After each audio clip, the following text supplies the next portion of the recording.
Yep, I'm here today with Dr. Douglas McElvogue. Douglas has done quite an amount of research on wreckages, underwater wreckages in general, but in particular, Doug, you were a member of the team that helped excavate the three wrecks on Streator Beach back in the 1980s, and you made a very interesting paper today at the festival.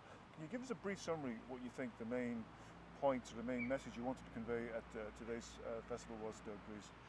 Well, I think the three Spanish Armada wrecks at Streator Strand are internationally significant. We know that from the archive material that goes with the ships.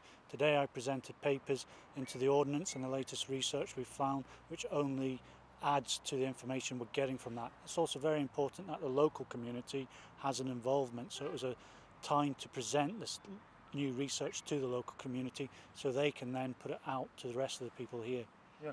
And one of the many interesting aspects of your paper, but one in particular that struck me, was the extent of the research that you undertook, the forensic, painstaking work you must have put in when you went to identify the actual origins of the ordnance on a number of the ships. Can you talk us through a little bit of the effort that entailed, please?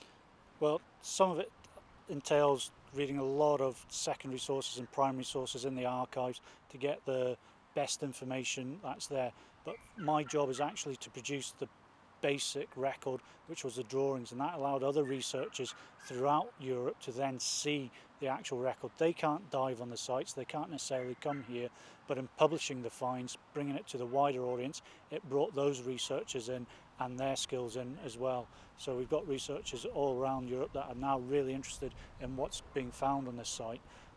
For myself, it's that painstaking aspect of going into the archives and reading it, actually having to sit down and transcribe the old documents and then trying to also make sense of what those old documents were saying, because they don't necessarily speak the Queen's English in the way that we do.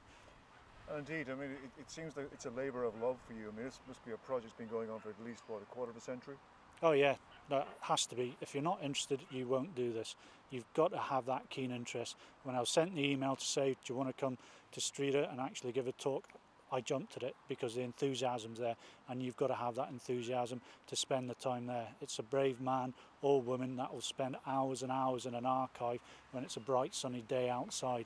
It's always exciting and sexy to talk about the diving side of things, but for every 10% that you spend on the site, there has to be 90% spent doing the drudgery, and if you don't do the drudgery, you won't get the 10% and that information. Indeed.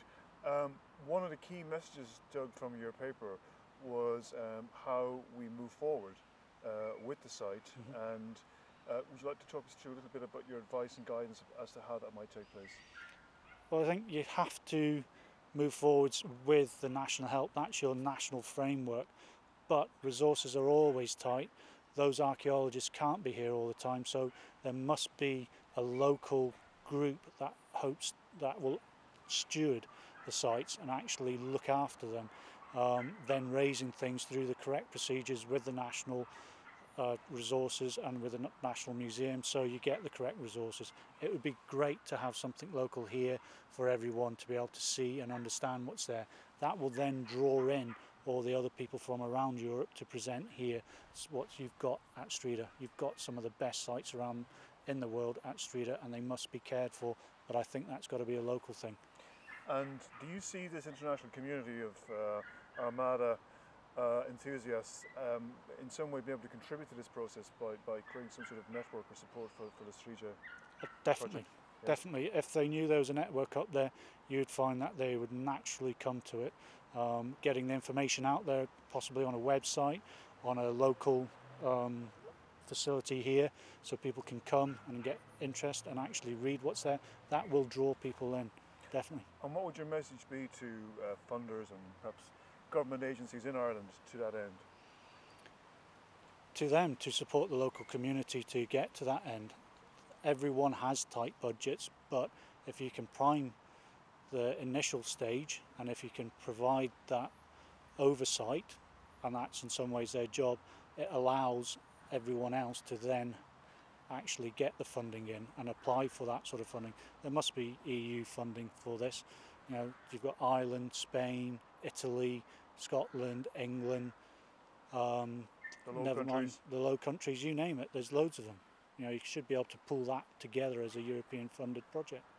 Doug, thank you so much for that. Appreciate your time. No problem.